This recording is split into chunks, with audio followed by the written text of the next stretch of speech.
Precipitation yields.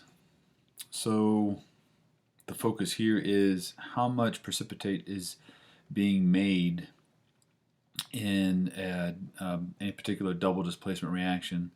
And this particular double displacement reaction we've talked about before. It's in a previous video where when I first introduced precipitation reactions, and this example here was one where we didn't balance the reaction or anything, but we had worked it out to see, using our solubility rules, what the products would be, and to determine what our precipitate was, things of that nature. So I won't go over that again, but in detail, but we do need to write out the reaction for what happens here, right? So you always need a reaction. So we've got 50 milliliters of barium chloride. So the first thing we need is our barium chloride. And it tells us that it's 50 milliliters of both this solution and this solution.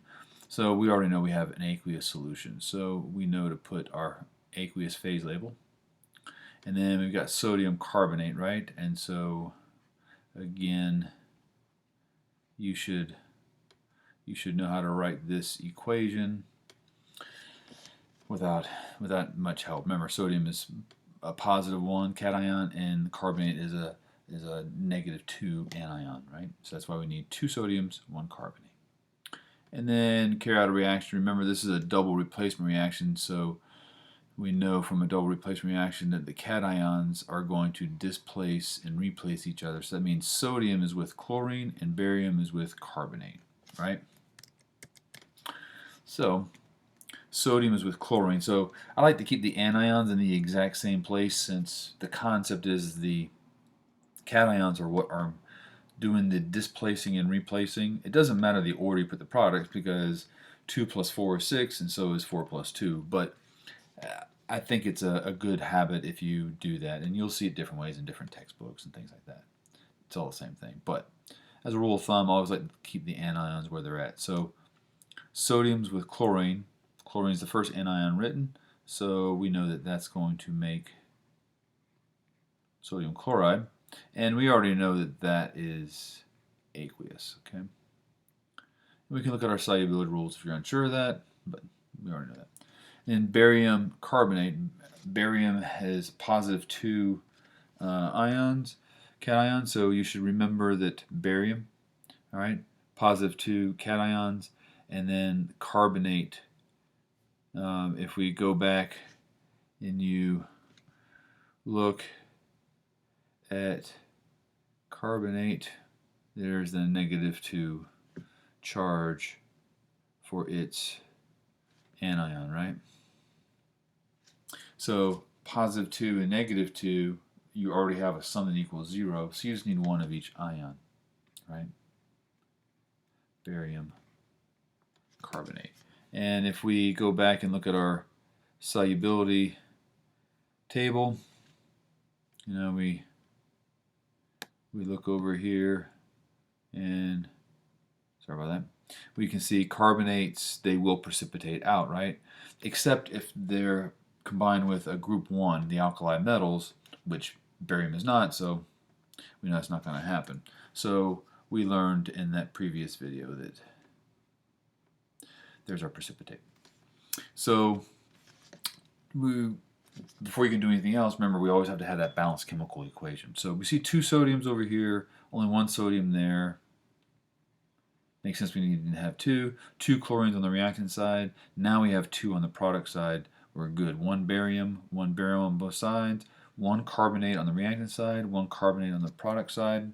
So that was an easy fix. We just needed a coefficient of 2 for sodium chloride. Now we have a balanced chemical equation, noting that we have coefficients of 1 for every other compound that's in this reaction.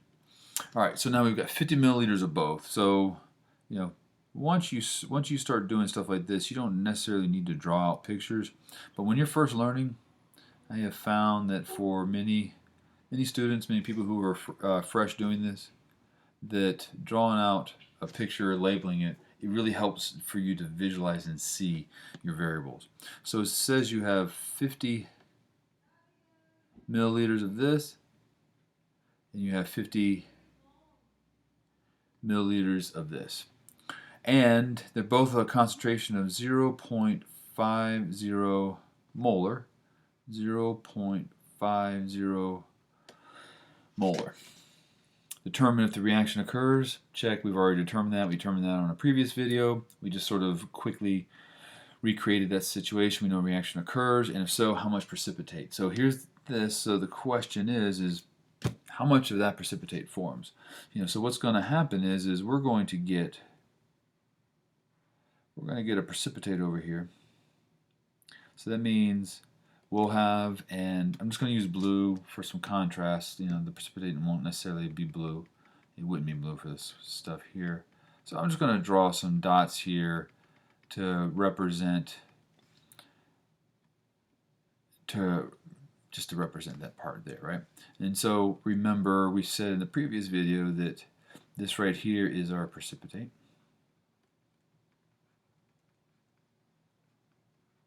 Which we know is the barium chloride in this case, right? It's the barium carbonate. Sorry, barium carbonate.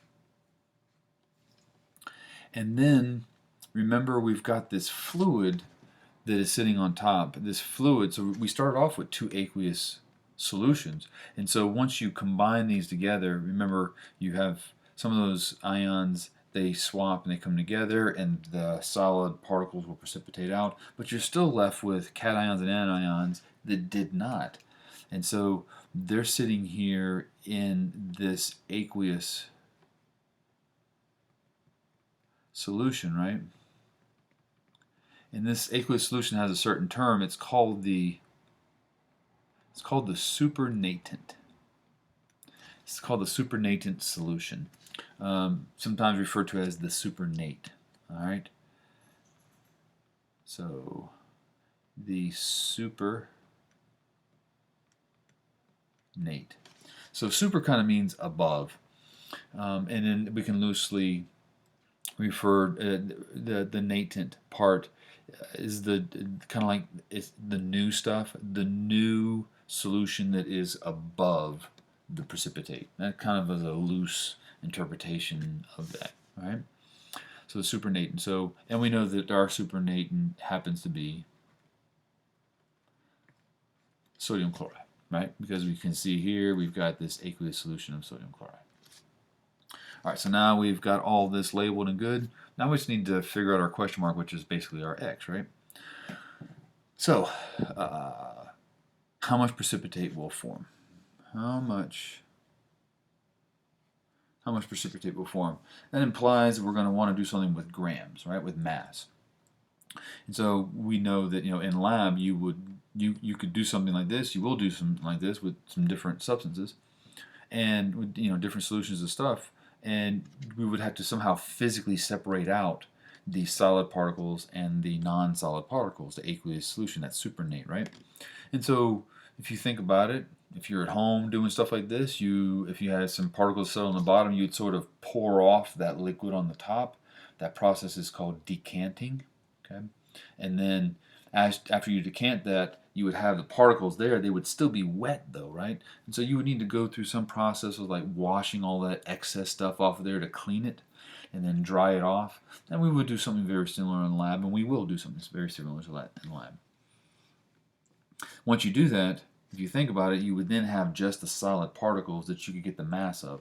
So what this problem is asking is for us to basically theoretically determine how much of this solid substance would form if we mixed 50 milliliters of a 0.5 molar barium chloride with 50 milliliter volume of a 0.5 molar sodium carbonate. Okay, how many of those ions would come together, and what would that mass be? Well, we know that we have 1 mole of barium and 1 mole of carbonate ions that come together. That's what this formula, this compound formula right here tells us, that we have a mole of barium and a mole of carbonate ions that have come together. All right, but what we don't know is specifically what mass of stuff we had here and here. but we have the information in a very indirect way. So we've got volume and molarity, volume and molarity. The first thing that you should realize is we can use the molarity equation and we can easily figure this out. So let's scroll up a little bit, give ourselves a little bit of room to write with here. So let's remind ourselves that molarity, remember that is moles of solute per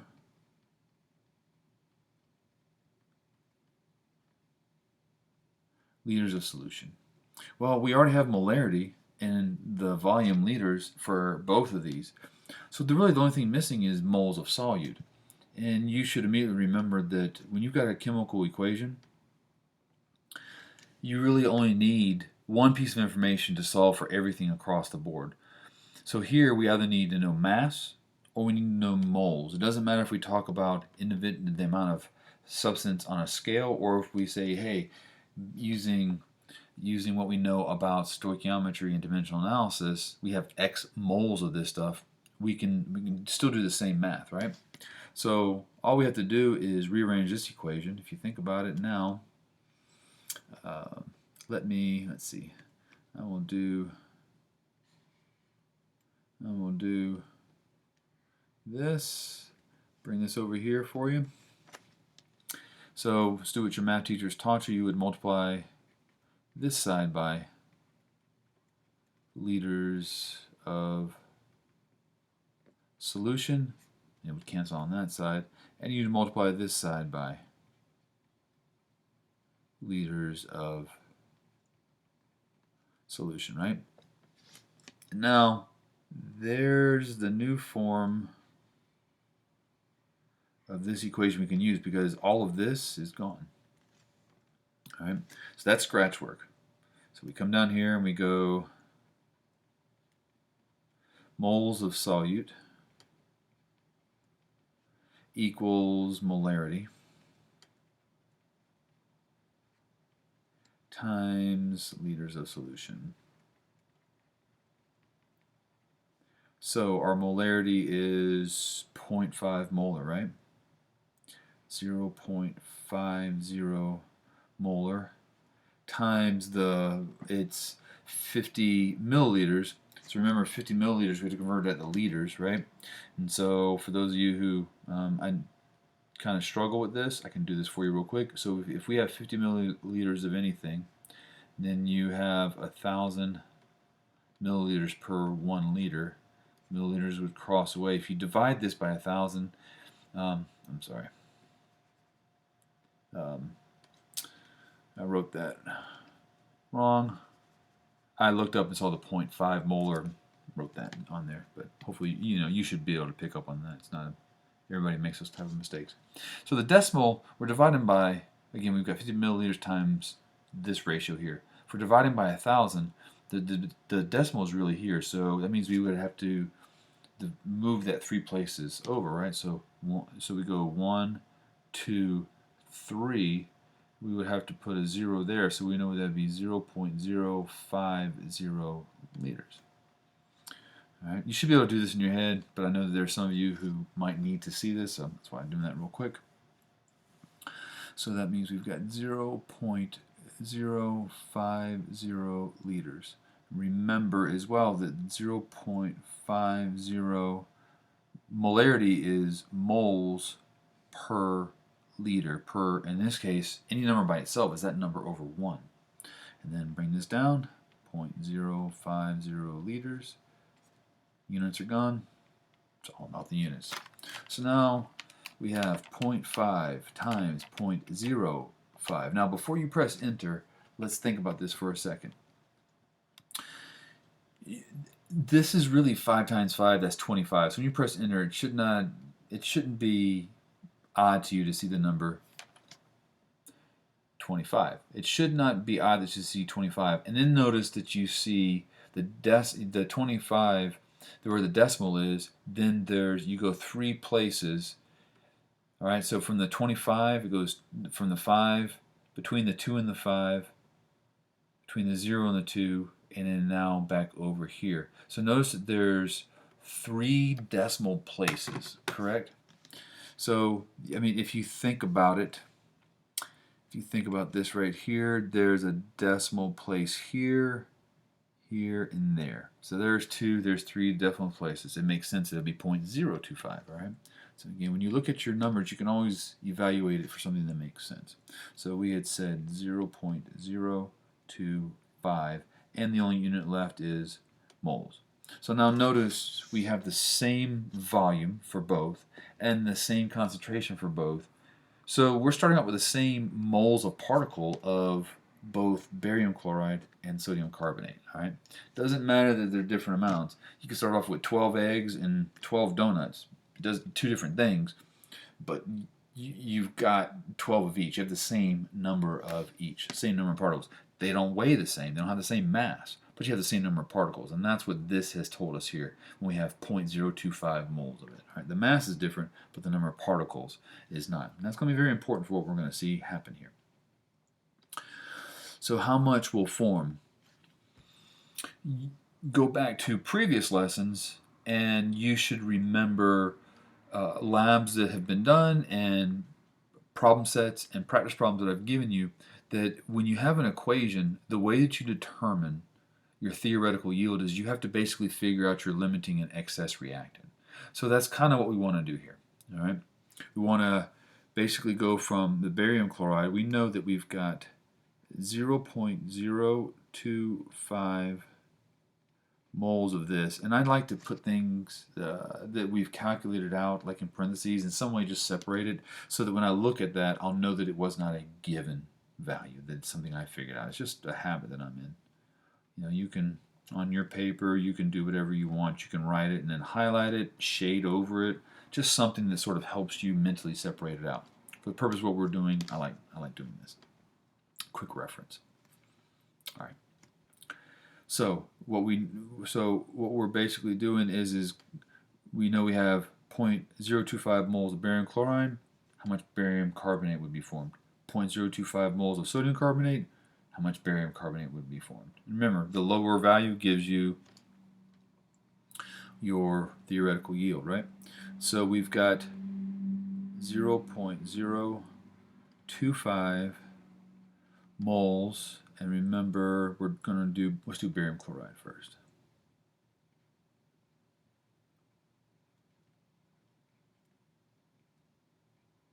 So, you know, you've had examples where we start off with massive stuff, with grams of stuff, and we've gone from grams to mole, mole to mole, mole to gram.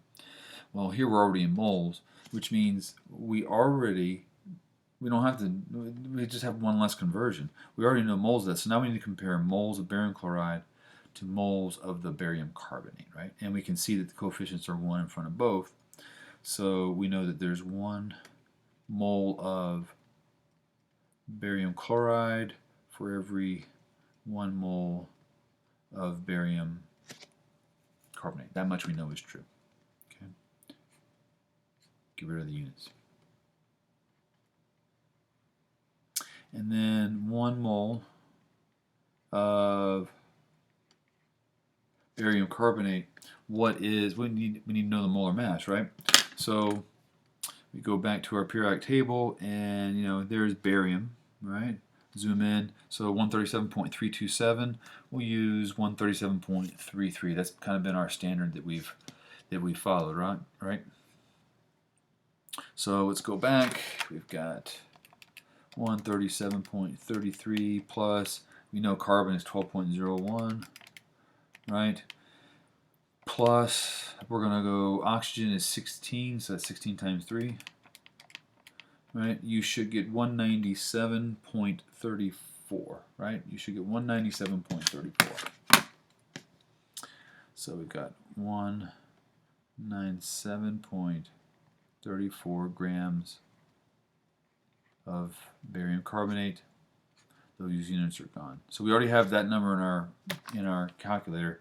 Every number on the bottom is 1. So basically, once we multiply 197.34 times 0.025, we're going to get the answer. So now times 0.025, and you should see that you get 4.9335, and the only unit left is grams barium carbonate. And so we've got what? We're working with, how many significant digits do we have? So we've got 50, 0.5, 0.025.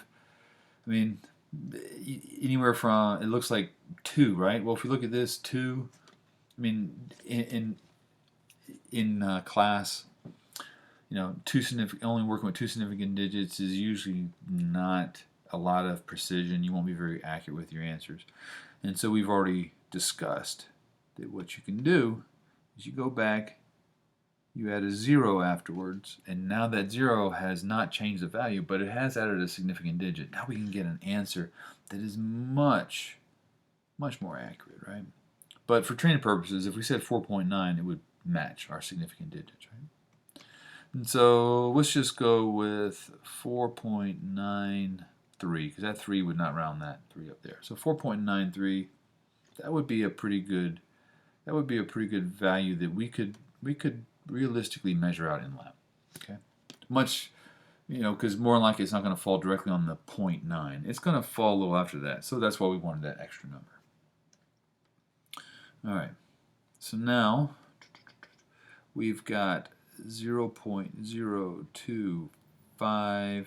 We already know we're going to need that extra 0, so I'm just going to go ahead and add it now. No need to wait till the end. Moles. And then we've got sodium carbonate, Na2CO3. Now there's some of you who already know what might happen here. For those of you who don't worry about it. But if you see some patterns as we do this stuff, as you learn more and more of this dimensional analysis, you should be able to see patterns with ratios and stuff. Right? In this equation, you see that there's 1 mole of sodium carbonate for every 1 mole of barium carbonate, right? So there's 1 mole of sodium carbonate for every 1 mole of barium carbonate. Get rid of those units. Then 1 mole of barium carbonate. As we've already said, 197.34 grams of barium carbonate. Get rid of those. We don't need the calculator for this because it looks exactly the same. And the reason it looks exactly the same is because in the equation,